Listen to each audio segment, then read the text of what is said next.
आज के समय में जो एयर पॉल्यूशन हो रहा है, उसमें एयर क्वालिटी इंडेक्स को यदि आज की डेट में हम देखते हैं तो 398 के करीब दिल्ली का एयर क्वालिटी इंडेक्स है, जो कि नॉर्मल कुछ कुछ प्लेसेस पर है।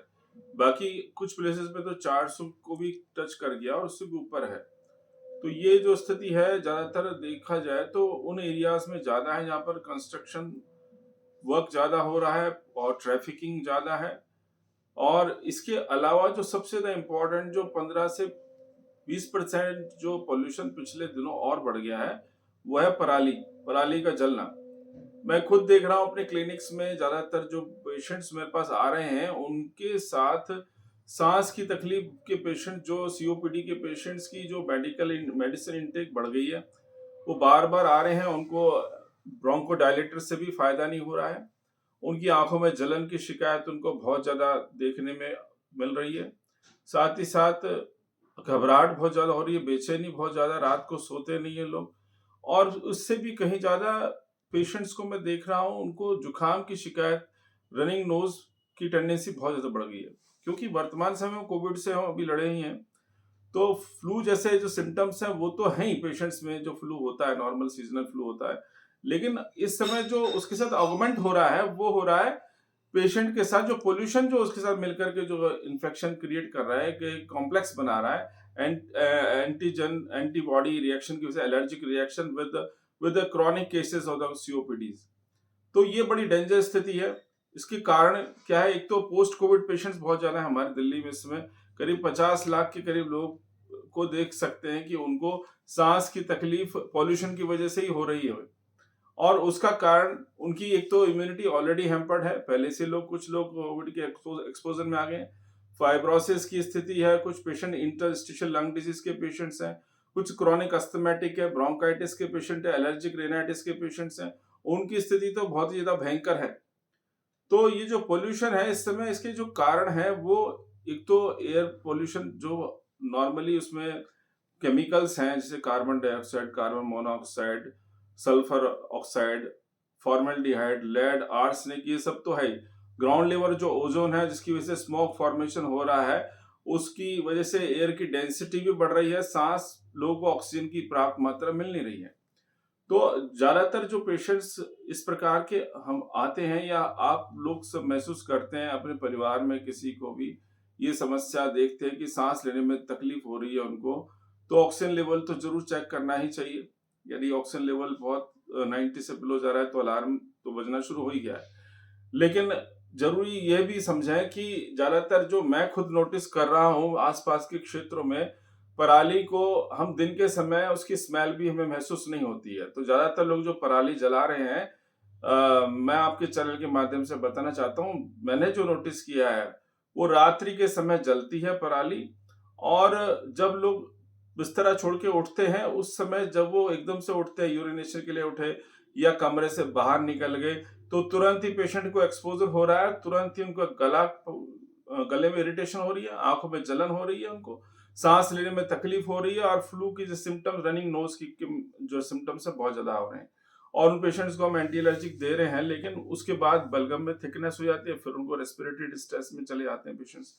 तो ये पॉल्यूशन को कंट्रोल करने के लिए सरकार जो भी कार्रवाई करती है, सरकार अपनी तरफ, लेकिन हमारा भी कर्तव्य बनता है। हम लोगों को भी चाहिए कि हम अलार्म बजाएं इस बात के लिए कि कहीं पर इस तरह का प्रयोग हो रहा है। दिल्ली के आसपास के क्षेत्रों में भी पराली आज भी जल रही है, क्योंकि रात्रि के समय कोई ऐसा है नहीं कि कानून व्यवस्था इस प्रकार की, जहाँ तक मेरी नॉलेज में है, नहीं है कि उनको पकड़ा जा सके, उन लोगों को समझाया जा सके ये चीज़ ना करें वो। तो मैं एडवाइस करता हूँ, यदि ड्रोन को उस कार्य में लगा जाए, ड्रोन के द्वारा फ़ोटोग्राफ़ी रात के समय करी जाए, तो पकड़े जा सकते हैं किस-किस स्पॉट पर ये बर्निंग हो रही है, पराली जलाई जा रही है अनाधिकृत रूप से, और लोगों को जहर दिया जा रहा है, अपने लोगों को मारने की तरफ ले जाया जा रहा है, उनके जीवन के साथ खिलवाड़ हो रहा है। क्योंकि रात को सोते समय हम सबकॉन्शियस लेवल पे सो जाते हैं, स्वप्न अवस्था में होते हैं, कितना हम पॉल्यूशन इनहेल कर जाते हैं, कितने हम पर्टिकुलर मैटर्स, जो छोटे-छोटे पार्टिकल्स को हम इनहेल कर जाते हैं, हमें पता नहीं चलता। अल्ट्रा फाइन पार्टिकल्स जो हैं, उनको तो रुकते ही नहीं है, वो तो सीधा ही हमारे रेस्पिरेटरी ट्रैक्ट के थ्रू ब्लड स्ट्रीम में चले गए और वो टॉक्सिक है, और सारे के सारे टॉक्सिक है, वो जाकर के एंटीजन एंटीबॉडी रिएक्शन करेंगे और थ्रेटन हालत पहुंच जाती है पेशेंट्स आगे चल करके। उनको कार्सिनोजेनिक जो इफेक्ट वो पार्टिकल्स करते हैं पैदा, जो एलिमेंट्स हैं वो आगे चल के ब्रोंकोजेनिक कार्सिनोमा तक, कैंसर तक को पैदा करने में मदद करते हैं, बीमारी को बढ़ाने में और जीवन की जो क्षमता है और जीवन की जो लाइफ स्पैन है उसको कम करने में वो अपना भयंकर रोल अदा कर रहे हैं ये केमिकल्स। तो एयर पोल्यूशन को बचने का तो सीधा है कि हम जो अपने वाहनों को कम से कम यूज करें, पब्लिक व्हीकल यूज करें, और जो ट्रैफिक के थ्रू जो पॉल्यूशन है उसको तो कम किया ही जा सकता है, लेकिन उससे भी कहीं ज्यादा जो है ट्रैफिक का ओवरबर्डन है जो हमारे शहर में, दिल्ली में या और भी अर्बन एरियाज में, वो कम होना चाहिए। और जो रोड्स की हालत है वो भी इसके अंदर कारण है, क्योंकि जो रोड में जो डिगिंग्स है, जो गड्ढे हैं, उससे जो पार्टिकल्स बनते हैं वो एयर पोल्यूशन को, स्मोक फॉर्मेशन में बहुत मदद करते हैं, और उससे जो है एयर की क्वालिटी खराब होती चली जाती है। तो जो रेड लाइट्स पे जो खड़े होते हैं हम, व्हीकल को चला के रखते हैं, तो उसके लिए मुहिम भी चल रही है बंद करने की, लेकिन वो कामयाब नहीं हो सकती, क्योंकि वो हमारे बाहर बाहर के क्षेत्र में तो काम हो रहा है, लेकिन अंदर जो गलियां हैं, सड़कें हैं, बाजार हैं, लोग वहां पर ट्रैफिक लेके, गाड़ी लेके, व्हीकल लेके भागे जा रहे हैं, तो उस पर भी नियंत्रण होना चाहिए। ये सामूहिक प्रयास से ही ये चीजें को हम नियंत्रित कर सकते हैं, लेकिन हमारा अभी जो कहने का सिर्फ आप लोगों से यही है कि किस तरह से इससे हम बच सकते हैं। इससे बच सकते हैं हम सावधानी से, अवेयरनेस से बच सकते हैं, और इस समय मुंह पे जो मास्क लगाने का जो है हमारा, जो रात्रि के समय भी यदि आप बिस्तर से उठें तो आंखों को ढक कर रखें, क्योंकि आंखों में जलन होती है पार्टिकल से बहुत ज्यादा, क्योंकि यहाँ आंखों के द्वारा नेजोलैक्रिमल डक्ट के थ्रू, क्योंकि यहाँ से एक पैसेज होता है आंखों के साथ जो नोज के थ्रू रेस्पिरेटरी ट्रैक्ट में जाता है, उससे इन्फेक्शन होने के चांसेस ज्यादा होते हैं, एलर्जेंस अंदर चले जाते हैं, वो रिएक्शन शुरू हो जाता है। वायरस के लिए बहुत अनुकूल समय है, वायरस पनप रहा है, फ्लू का जो वायरस है उसके कई स्ट्रेन्स होते हैं, थाउजेंड्स ऑफ स्ट्रेन्स होते हैं, कोई भी सीरोटाइप हमको इन्फेक्ट कर सकता है, जरूरी नहीं कि कोरोना वायरस ही हो, कई तरह के वायरसेस हैं, फ्लू के मल्टीपल रेंजेस हैं, मल्टीपल सीरोटाइप्स हैं, तो कुछ भी हमको एक्सपोज हो सकता है। तो बेटर ये कि थर्मोस्टेटिक स्थिति में रहे, तापमान कमरे का और बाहर के तापमान में जब चेंज करते हैं तो वही एक्सपोजर हो जाता है, तो एकदम से कमरे से बाहर ना निकलें, और कमरे में रात्रि के समय घर में ही रहें, और पार्कों में ना सैर करें। सबसे खतरनाक स्थिति है जो लोग वॉकिंग करते हैं, स्ट्रेनस एक्सरसाइज करते हैं, भागते हैं, दौड़ते हैं, बच्चे भी, हमारे युवा वर्ग जो है वो भी दौड़ रहे हैं, तो उनको भी ब्रोंकाइटिस की प्रॉब्लम हो रही है। मेरे पास बहुत से पेशेंट आ रहे हैं, कुछ को तो टीबी डायग्नोस करके भेज देते हैं, लेकिन देखते हैं एक्सरे में कुछ नहीं होता, ब्रोंकाइटिस होते हैं, वो सीजनल फ्लू जैसे जो सिम्टम्स है वो पाए जा रहे हैं।